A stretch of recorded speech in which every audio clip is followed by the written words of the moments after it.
Good morning বন্ধুরা, তোমরা সবাই কেমন আছো? নিশ্চয়ই ভালো আছো। আর আমিও খুব খুব খুব ভালো আছি।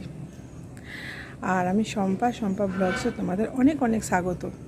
আর আমি আজকে নতুন আরেকটা রান্না আর কি, ডেলি রান্না করি তো তোমাদের সাথে শেয়ার করি। এছাড়া এক্সট্রা করে যে রান্নার রেসিপি ছাড়ছি এমন নয়। তো আর একটা রান্না নিয়ে চলে এসেছি, সেটা হলো ডিমে শাক। বন্ধুরা, তোমরা কে কে ডিমে শাক খেয়েছো আমাকে কমেন্টে জানাবে। জানো, ডিমে শাক খুব ভালো, খুব উপকার। আর মুখ ছেড়ে যায়, জ্বর হলে তো মুখ ছেড়েই যায় একদম।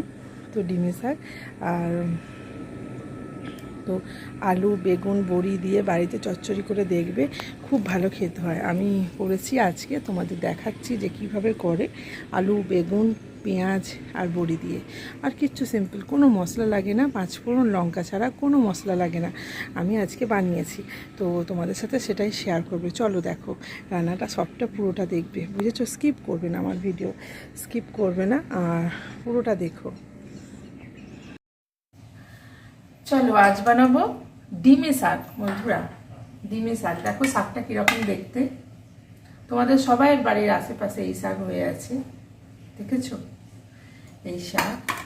আর নিয়ে নিয়েছি আলু পেঁয়াজ আর বেগুন, আর এতে দেব বড়ি।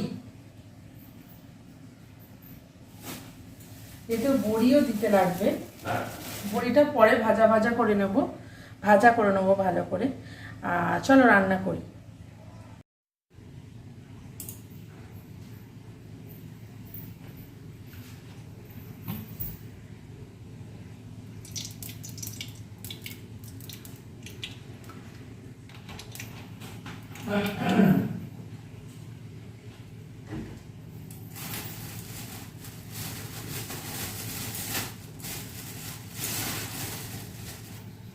এই যে দেখো বড়ি, এগুলো ভালো করে ভাজা করে নিতে হবে, ভালো করে ভাজতে হবে, লাল লাল করে।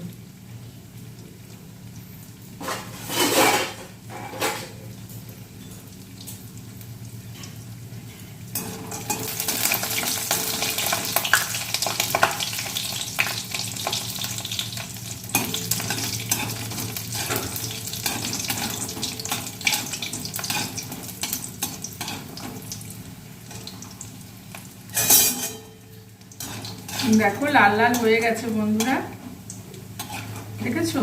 এবার এটাকে নামিয়ে নেবে। আমি 1 মিনিট একটু বন্ধ করছি।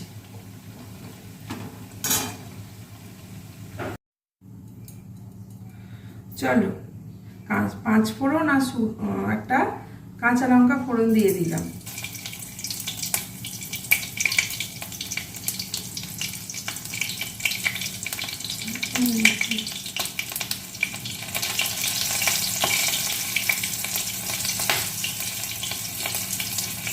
ফোড়নটা ভাজা হয়ে গেছে, এবার বেগুন দিয়ে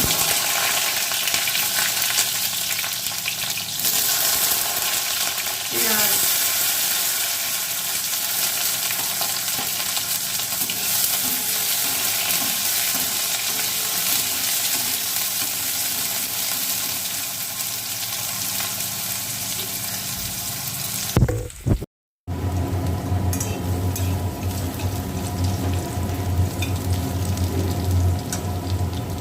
এবার আলুগুলো দিয়ে দেবো।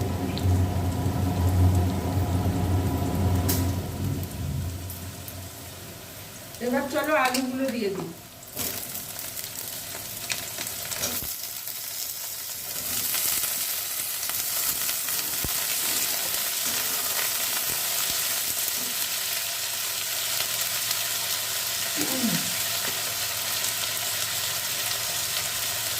খুব সিম্পল রান্না বন্ধুরা। এবার হলুদ দিলাম,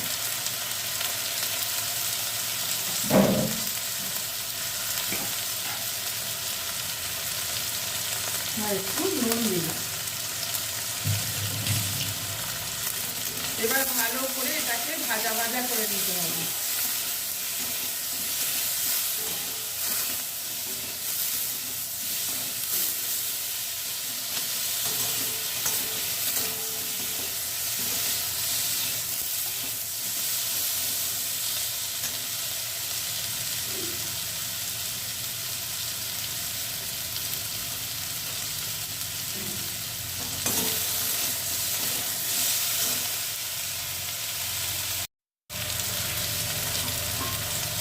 এবার শাকটা দিয়ে দিলাম।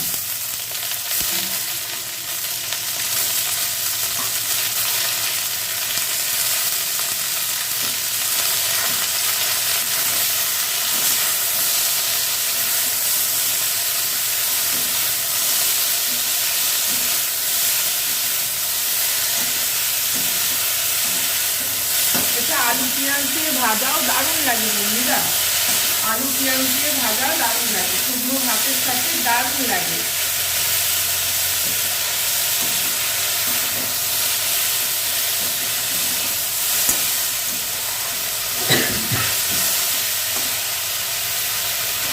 আর আমার কাছে যেহেতু গরম জল ছিল তাই গরম জলে দিয়ে দিলাম।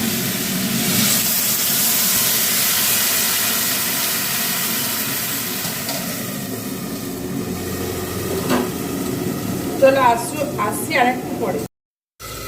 চলো বন্ধুরা,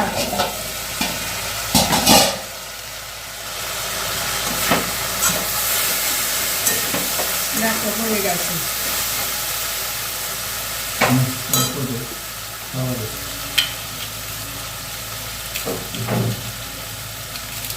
আর বড়িগুলোকে না একটু বন্ধুরা গুঁড়িয়ে নিলে খুব ভালো হয়। এই শাকের সাথে একটু বড়িগুলোকে গুঁড়িয়ে নিলে, আমি সবসময় বড়ি গুঁড়িয়ে নিই।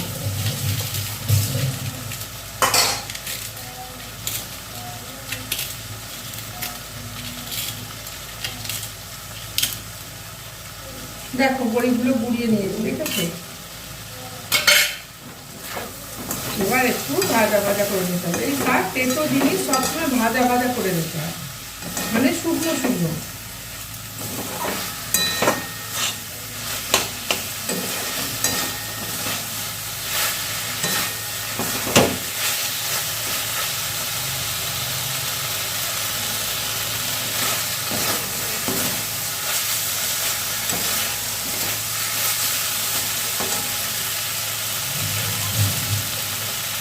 চলো এবার নামিয়ে দেবো, নিয়ে পরিবেশন করবো।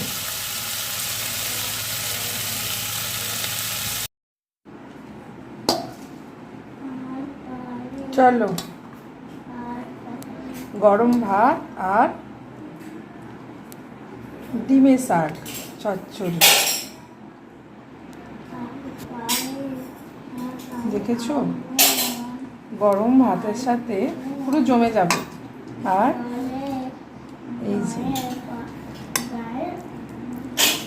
কেমন হয়েছে বন্ধুরা কমেন্ট করে জানাবে, ঠিক আছে? ভালো হয়েছে না খারাপ হয়েছে কমেন্ট করে জানাবে। আর তোমরা বাড়িতে ট্রাই করে দেখবে, এটা খুব সুন্দর খেতে হয়। এটা দিয়ে গরম ভাত, জ্বর হলে মুখ ছেড়ে যায়। আর এটা তেতো খাবার, এটা হচ্ছে তেতো স্বাদের, খুব সুন্দর খেতে লাগে। চলো আজকের ভিডিওটা এইটুকু, আর বেশি বাড়ালাম না। দেখা হবে নতুন আর একটা ভিডিওর সাথে। আর একটা লাইক আর সাবস্ক্রাইব আর শেয়ার করতে ভুলবেন না। চলো টাটা, আজকের মতো এইখানেই, আবার দেখা হবে নতুন ভিডিওর সাথে।